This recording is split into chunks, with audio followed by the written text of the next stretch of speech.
this morning I was gonna bring out the word that Pastor Katie put on Facebook for us to look at and digest, but I kept going back to this same thing I talked about last Sunday about worshiping God or worshiping mammon or money. And the text was, you can't worship two gods at once. Loving one God, you'll end up hating the other.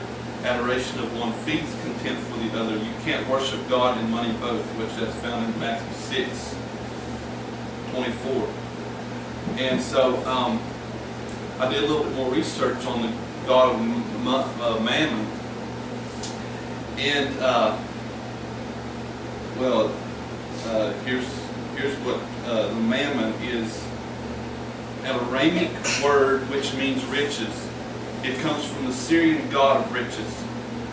Jesus wasn't simply referring to riches. He was referring to a false god they knew. The Syrians had a god called Mammon, and it was the god of riches.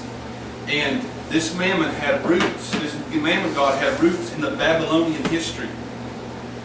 And it essentially means sown in confusion. So these people from Babylon served and worshiped this god. And this god was driving them. This god gets fueled by religion. Because what the Babylonians tried doing was build this tower to God. They said, we don't need God to get to God. We can do it. We can get to God by our own self, by our own strength. And that's what this Mammon god was pushing them to build this tower. Wow. And you can see how in unity they were. And God was even like, they're in unity here and they're building this thing up to me.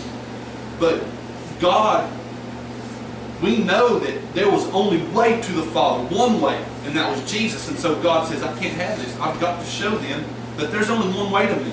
Yeah, right. That's through my Son. Yeah. And so I'm going to manifest myself through my Son and show them and teach them and train them how to get to me. Amen. Because we cannot do it on our own strength, and on our own, but by our own strength. We cannot get to God. We have to have Jesus to get to the Father. Amen. So when we give this morning, let's have that mindset that there's only one way to Him. There's only one way to offer to Him, and that's through Jesus. Amen. Through Jesus and His offering gives us access to the Father. Amen. This morning. And so we just let's pray and lift up this offering to Him. Hallelujah. Thank